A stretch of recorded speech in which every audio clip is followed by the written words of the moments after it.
Good morning. Thank you for joining us.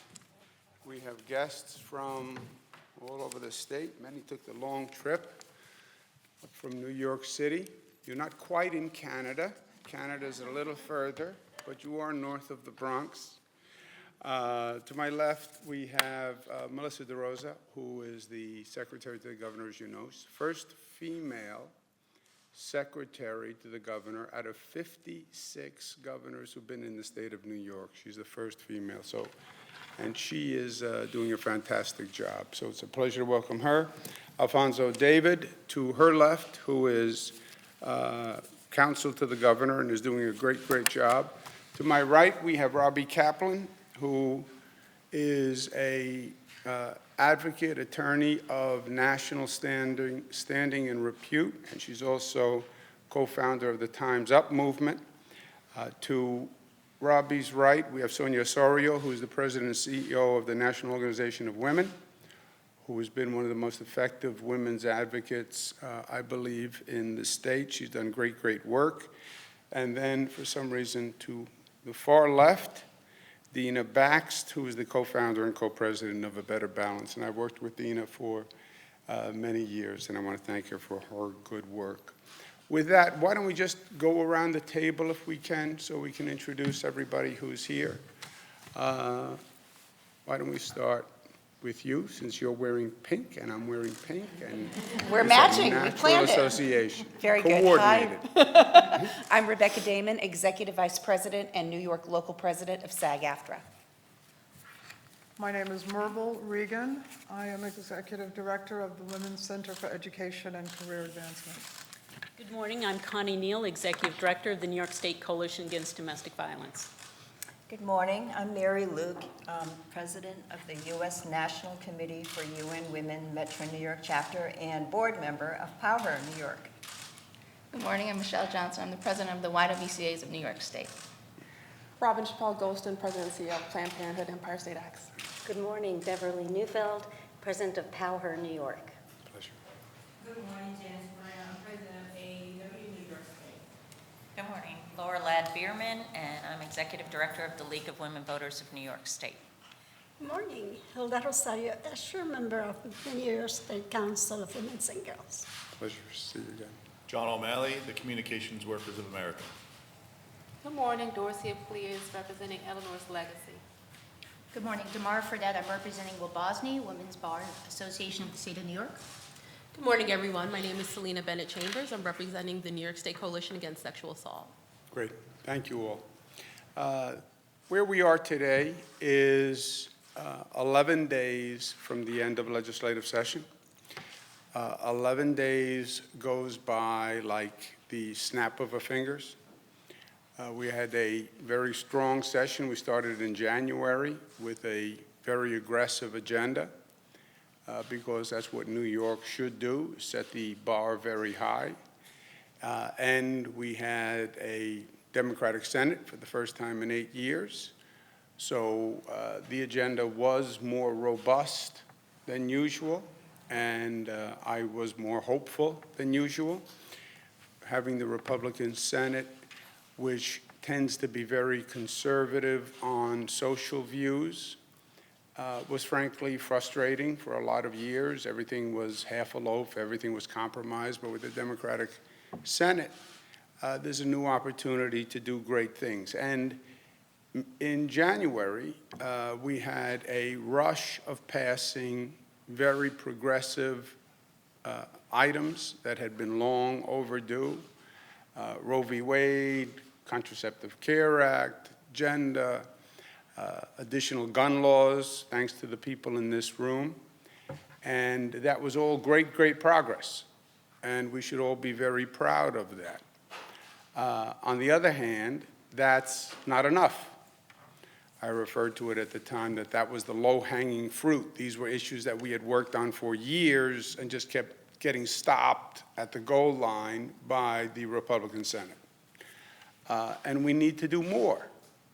Why? Well, because my hope, and I know the hope of the people around this table, is that New York sets a national standard for social justice And New York should set the national standard for women's rights.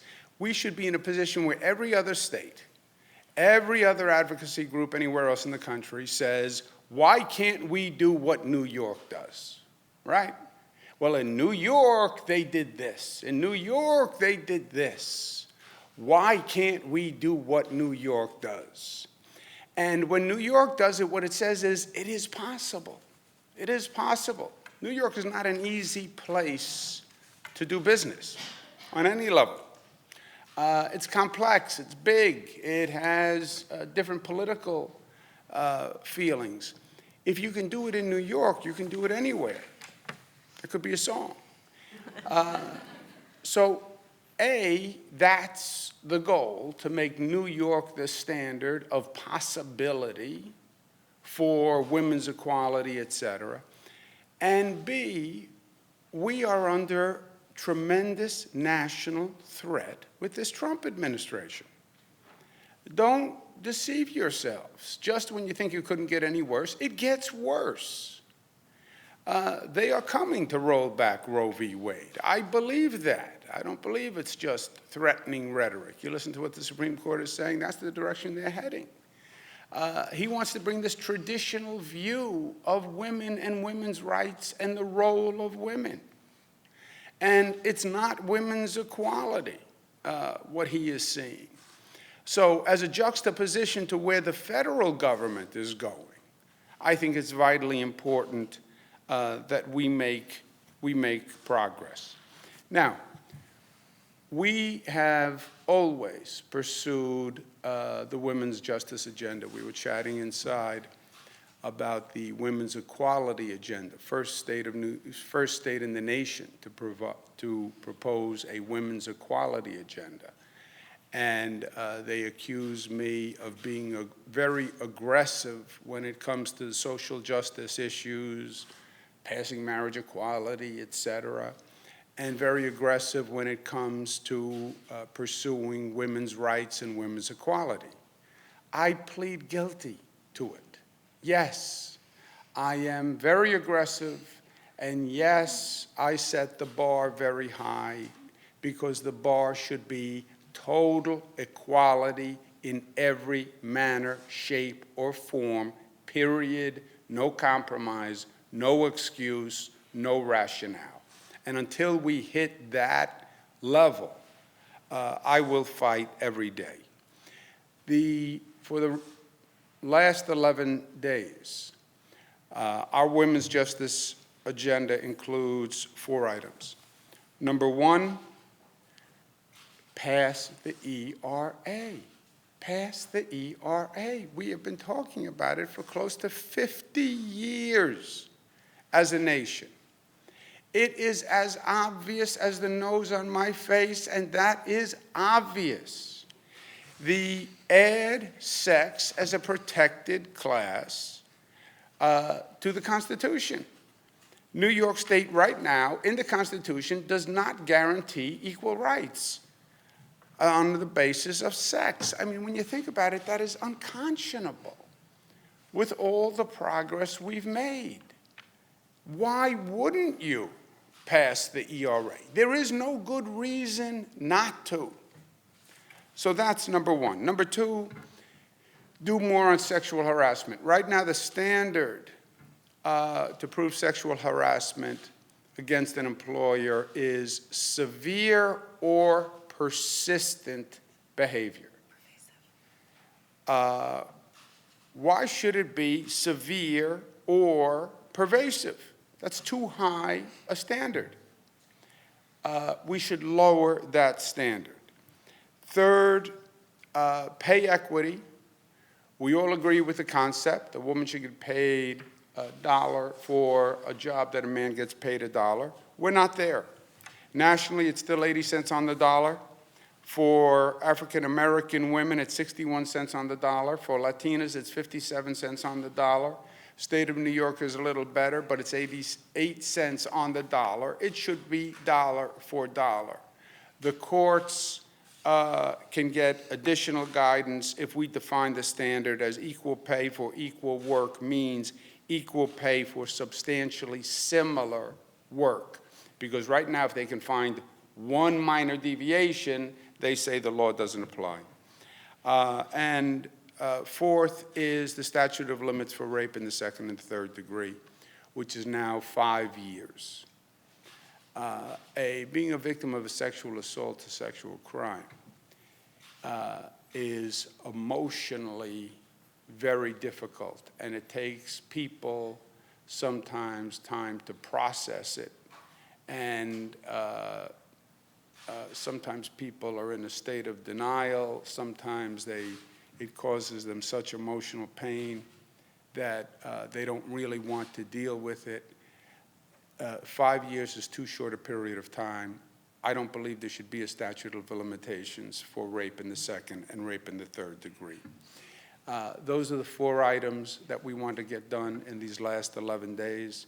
There is no reason on God's green earth why the legislature could not and should not pass these laws.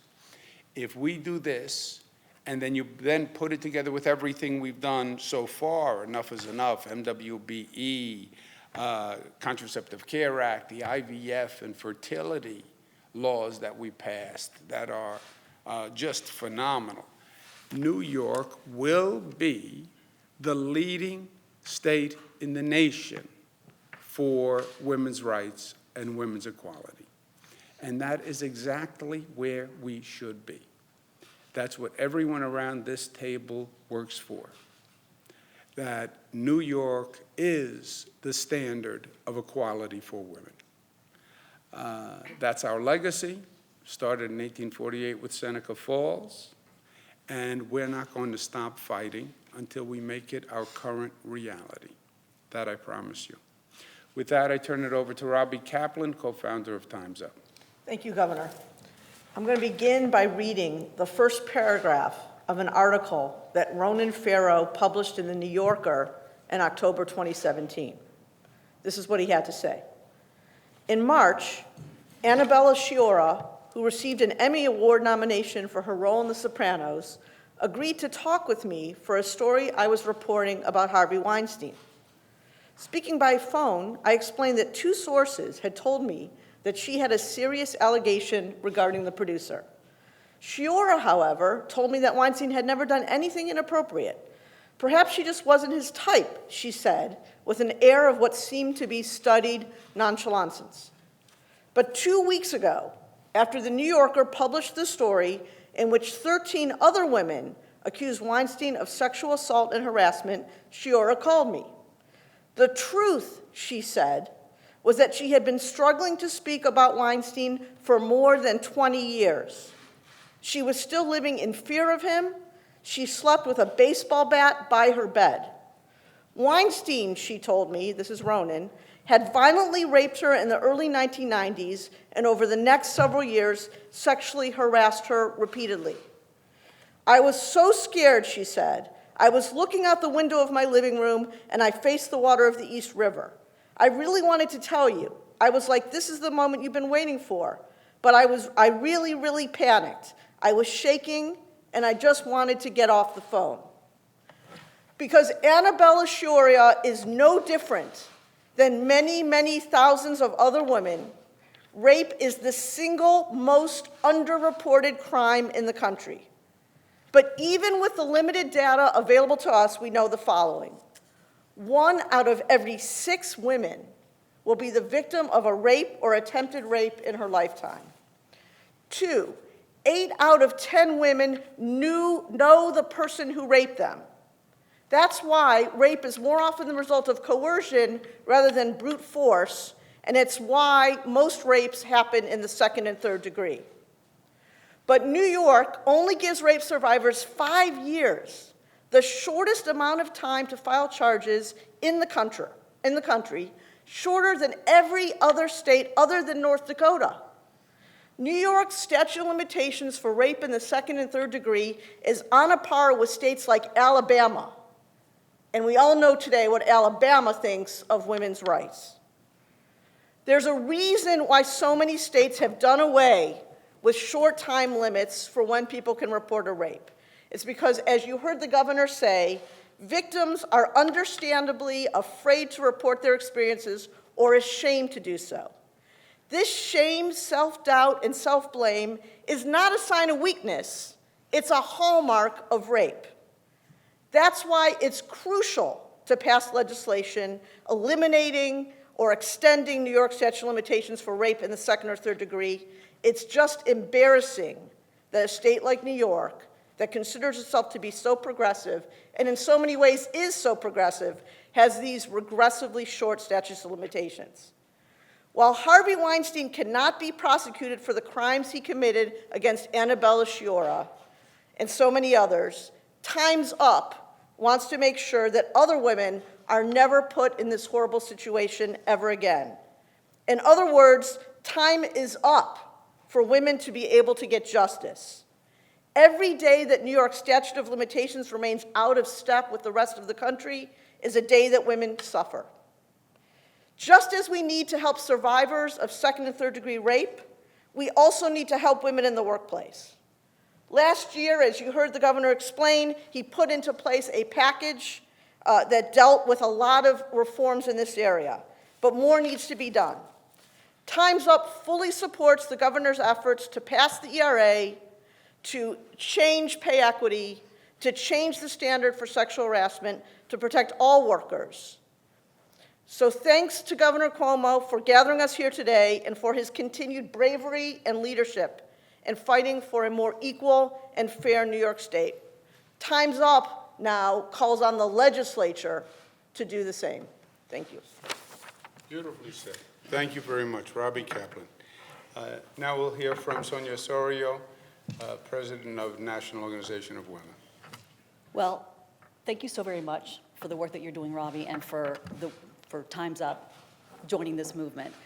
I remember 12 years ago here in New York is when we were able to repeal the statute of limitations on first-degree rape, obviously the worst kind. There was no appetite for second and third degree. And now the positive news is that we're at this point, after the Me Too movement, that it is clear to everybody that this has to happen. And we've got 11 days left. That's a lot of time. Because you think about it, and I know all of you in here, I see your faces, that's generally when everything does get done for us.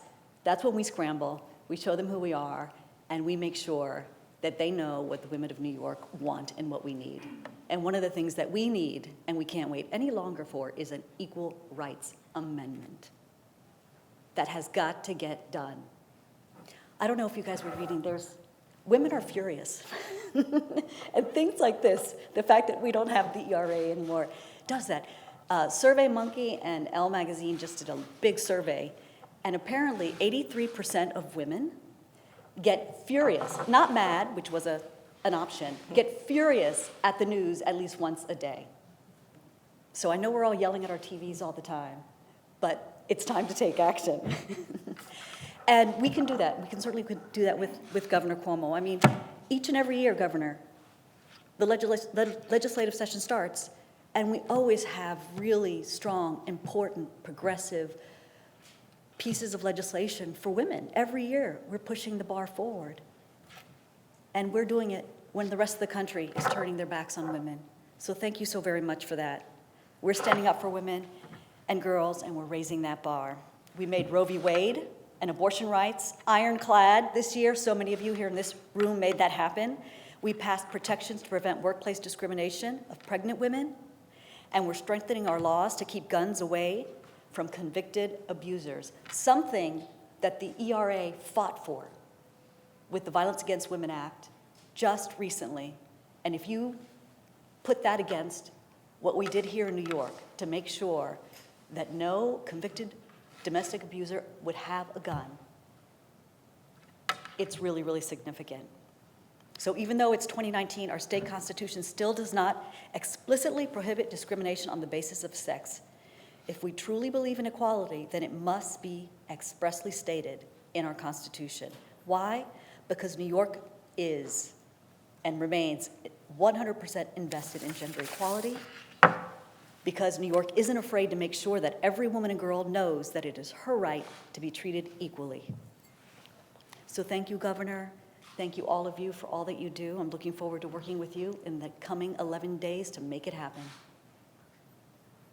Thank you very much. Thank you, Sonia. And again, thank you for all your good work and all the good work of your members.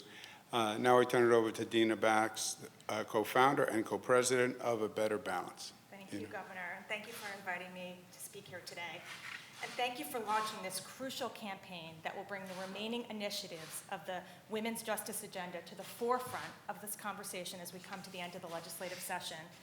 You know, New York is the birthplace of women's rights, and we have a storied history of fighting for equal rights of women and girls, and this year was no different. And under your leadership, we made history by signing the Reproductive Health Act, enshrining the protections of Roe v. Wade into state law. But as the end of this legislative session nears, we must continue our momentum and modernize New York's pay equity laws once and for all. Governor, since taking office, I agree you have led the way for women and sought every way possible to advance and to close the gender wage gap in New York through initiatives in the Women's Equality Agenda, including pregnancy, equal pay, and the strongest paid family leave law in the nation. But we must take it a step further and advance legislation to expand the definition of equal pay for equal work to require employers to require equal pay on the basis of race, ethnicity, and gender. We must also advance legislation to ban inquiries into salary history, a practice that discriminates against women and people of color who historically earn less at the outset of their careers and whose low wages follow them from job to job. This is unacceptable and must come to an end. At a time when, as you said, extreme conservatives in Washington want to roll back the progress we've made, the legislature has an opportunity now to take decisive action for the rest of the nation to follow. We must advance these key equal pay measures by the end of this legislation, and I and A Better Balance and the entire Equal Pay Coalition look forward to working with you to create a more equal New York for all. Thank you. Thank you. Very well said. And I think you hear the same basic message from all the speakers, and all the people around the table would echo it. You know, there's an expression, well, we fight the good fight. That's nice. It's nice to fight the good fight. It's nice to make the effort. It's better to actually achieve the result, right? And that's what we have tried to do in New York. And it sounds like a nuance of a difference, but it's all the difference in the world. The political process is all too often satiated by politicians who say, I support you. I did a statement in your favor. If that comes up, I will vote for it. All these nice intent process points. I hold this state to a higher standard. It's not what we tried to do. It's not what we would like to do, what we issued a press release to do. It's what we get done. And success for New York is total equality and protection for women. Period. Nothing less. So when Sonia says every year it seems we're coming back for more, she's right. Because until we have total equality and protection, we will never stop fighting. These issues are, in my opinion, inarguable for any elected official who calls themselves progressive. Progressive is not a lapel pin. Progressive is not a word that you can use to define yourself in a political campaign. Progressive is what you did and what you do and what you accomplish. You want to be a progressive? Achieve progressive results. Don't put out progressive press releases. Don't define yourself as a progressive. Get progressive things done. If they don't pass this women's agenda, in my opinion, you cannot leave this legislative body and say, I'm a progressive. Because this is the essence of being a progressive. Any questions on topic for myself or any of my colleagues? broader ERA that also captures groups like, or that prohibits discrimination based on things like gender identity or disability status. Why are you promoting the more narrow one that seems to not have the support of the legislature? Because the Assembly passed it. They might also take up the broader one at some point. Mike, it's 11 days left. You think they're going to really pass a new bill from the bill they passed? And this is a game. This is the failed Albany game you want to play, Mahoney. The Assembly passes one bill, Senate passes a second bill, and they never have the same bill. And then the Assembly says, well, I passed this bill. And the Senate says, well, I passed this bill. Pat me on the back. What did you accomplish? Nothing. And the legislature prides itself on being able to say, well, I was striving for the perfect, and because I couldn't get the perfect, I didn't get the good. The Assembly passed the ERA. It protects women. Well, it doesn't protect everybody. Yeah, I understand that. It's not a perfect bill. I've studied the New York State legislature going back 100 years. I have never found a perfect bill. Accomplish what you can at the time. The Assembly bill protects women, passes the ERA as we know it. There's 11 days left, pass that bill. Next year, come back, and I fully support expanding the class even greater. But your suggestion is the old Albany formula for failure. Assembly wants to do this, Senate wants to do this, nothing happens. Senator, while you were talking, and please excuse me for multitasking, I emailed the Senate and Assembly Democrats and asked them if they had any opposition to any of these bills, and they said no. They don't have opposition. Good. Then did you follow up text? Then why didn't you pass it? So you don't consider that a positive sign that they're saying that? No. It's very simple. I support the bill. You know how somebody supports a bill? They vote for it. So they need to follow through and vote for it, is what you're saying. You're not going to take them at their word at this point. Karen, there is no word. Did you text every member of the Assembly and Senate and ask them if they support it? Well, maybe if this press conference goes on long enough, I might. Yeah. If they support it, then they pass it. That's how it works, right?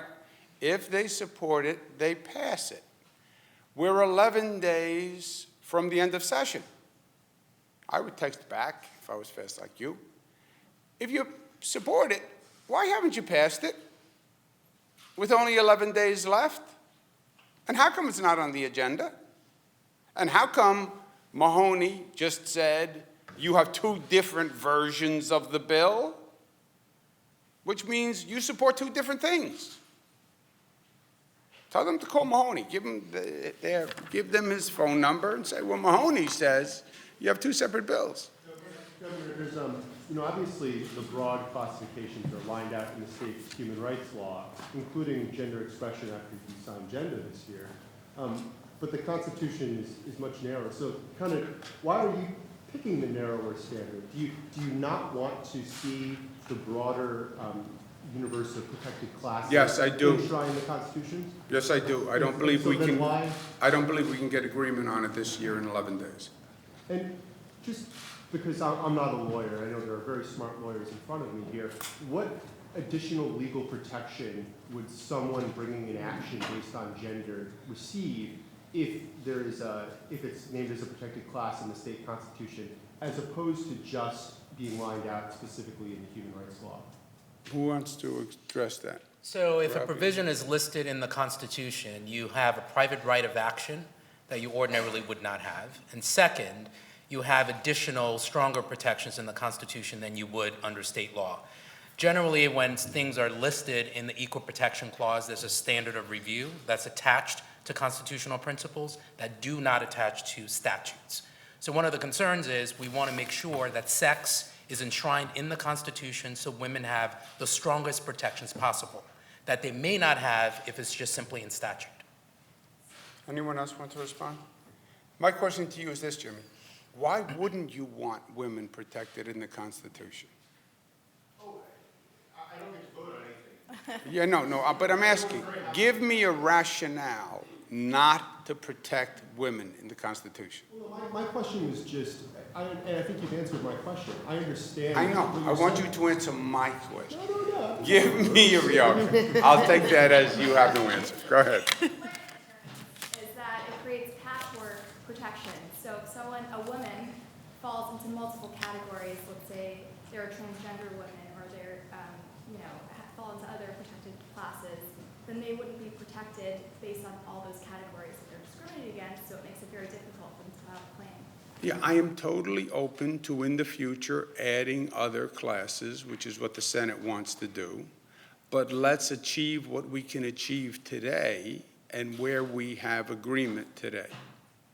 Governor, just on the sexual harassment component, there is a bill to lower the standard from severe and pervasive.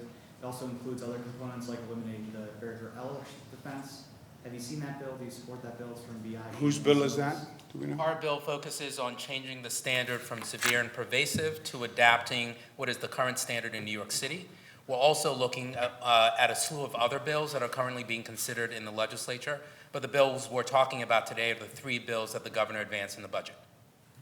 And so what about barrier L? We're looking at that bill as well. So you're not committed to rolling that back? We're reviewing the bill and consulting with both houses to make sure that if we are going to support that bill, we do it comprehensively. I haven't even gone through that bill yet, Jimmy. Any other question? I think there's another proposal to enact strict liability in the state so that employers are always responsible for the actions of managers. Have you seen the bill? Yes, it's another proposal that's being advanced in the legislature that we're reviewing. As a package, or? It could be if we're able to reach consensus. I mean, I think we have to keep in mind, we are changing the law. So when we're doing that, we need to make sure that we review these bills very carefully and understand the collateral consequences. We did that with the 3 bills that the governor introduced. Over the past few weeks, there have been additional proposals that we are now reviewing. Governor, these were part of your 10-point agenda for the end of the session. Just on a few other ones, marijuana.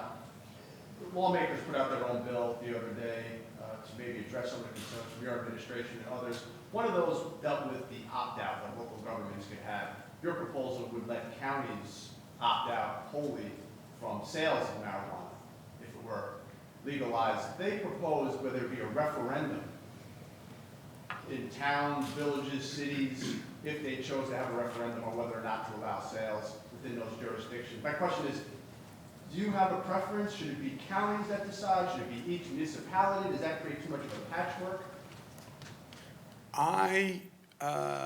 Look, as long as the essence of the bill is preserved, I would be open to compromise on issues like that. I tend to prefer simple. If you then say every local government has to have a referendum, now you're talking about numerous elections, there's a lot of money involved, et cetera, who turns out, who doesn't turn out. I would be in favor of local governments having a voice as well as counties. But more importantly, I would be in favor of getting it done. I don't think this is about any of the substance of the bill. I think this is a political conversation. I think politically the Senate is not ready to do it. I think they told you that numerous times. We had a discussion in New York City about the actual verbatim of what they said. But if you take the Senate sponsor at her word, she said, I don't have the votes. If the Assembly passed it first, and if the governor then supported it, maybe I would have the votes. But that's saying you don't have the votes. So I think it is a politically controversial issue, there's no doubt. I also think when New Jersey didn't pass it, some of the wind came out of the political sail. But I think it's a question of politics. I don't think it's about the substance of the bill at all. I don't think the Senate has the votes to pass the bill, period. Governor, I've seen you in 10 years really launch political campaigns on behalf of issues you cared about, coordinate with advocates on behalf of issues you cared about. Same-sex marriage is one, minimum wage is one, of course. Why are you not engaging in that way on marijuana? Yeah, I believe, Jimmy, that they were going to pass it. I believe what they said when we did the budget. If you remember, I wanted to include it in the budget. And I believe the budget is an opportune time to get things done because it is a bill that has to be passed, so legislators have to vote. And it's very easy for a legislator not to vote, right? Because the old expression, a legislator who does nothing wrong, right? When a legislator votes on a controversial issue, if it's 50-50, 60-40, they alienate a certain percentage. So they would rather alienate no one if you have an option. Not just legislators, in life. If you don't have to alienate anyone, don't. The budget is an opportunity to get things done. I tried to get marijuana done in the budget. The legislature said, we don't want to do it in the budget. We don't want to do too much policy in the budget. We want to do it after the budget. And that's where we went. But the premise was always that it would be passed after the budget. The past week or so, I consider a dramatic shift in the Senate now saying, I don't have the votes. Second point, you have 11 days. Calibrate your appetite to your ability to consume, okay? I have, in 11 days, a very robust 10 items that I put on the table. Rent regulations is a major issue. Marijuana is a major issue. Driver's license for undocumented immigrants is a major issue. Surrogacy, ERA, sexual harassment laws that we just talked about, statute of limitations for second and third rape, outlawing gay panic defense, which is just something so bizarre that when Robbie was saying that this still exists in the state of New York, gay panic defense is a person has a legitimate defense in this state if they assaulted a gay person or hurt or murdered a gay person, that they just found out that they were gay and that caused them such emotional disturbance that they were not cognizant of what they were doing. That's a legitimate defense in the state of New York, the state that passed marriage equality. So that is on the agenda. Prevailing wage, MWBE, pay equity. Also, we have a police misconduct executive order, where by executive order, I have the Attorney General who investigates police misconduct if there's a shooting and the person is unarmed. That executive order was a temporary measure until we could pass a real bill. An executive order is done by the authority of the governor, but it dies with the governor. I fall over, bing, have a heart attack today, that goes away. We were supposed to pass a law that enshrined a special prosecutor for police misconduct. That has never happened. I'm not going to continue to do this under executive order. I want a real office set up with real funding and real expertise. So we have a lot to do. Wasn't marijuana one of your 10 points? Yes, I mentioned it. Okay, but you're not, you just also told us that you have to calibrate your appetite for your ability to consume. Yes, I don't think it is feasible at this point. I don't think it matters how much I push in 11 days. I think when the Senate says we don't have the votes, I take them at the word. And when they say, if the assembly passes it first, which they probably never would, and if the governor did a full-throated campaign, then maybe I could pass it. You know, they're telling you something. Governor, yesterday you announced that you were planning on a trip to Israel at the end of the session, or once the session's over. Do you have any other details on where things stand with that? Yes, you're not invited. The second point is, I'm just kidding, Nick. You're always invited to everything, except to Israel. Look, we've had an 83% increase in anti-Semitic incidents in this state. 83%. Over 50% in the nation, but over 83% in this state. We've had an increase in the number of LGBTQ hostile acts in this state. There is a pervasive, growing attitude of intolerance and hate in this country. I refer to it as the American cancer. It's a cancer because what cancer does is one cell in the body politic attacks other cells, and that's what we're doing. Anti-Muslim, anti-Jewish, anti-African American, anti-LGBTQ. It is a cancer in the body politic of America, and it has to be stopped. You can have political differences without hating. Without hating. You can be a Democrat or Republican. You can have a difference of opinion without hating. By the way, we always had differences of opinion. What? Washington, Jefferson, Madison, Hamilton. There were always differences of opinion. Never went to hate that is destructive to the core fabric of the nation. That never happened. E pluribus unum. Out of many, one will figure out the political differences, but we don't rip the fabric apart. And we are now at a state that I believe we've never been, where there is a state of hate.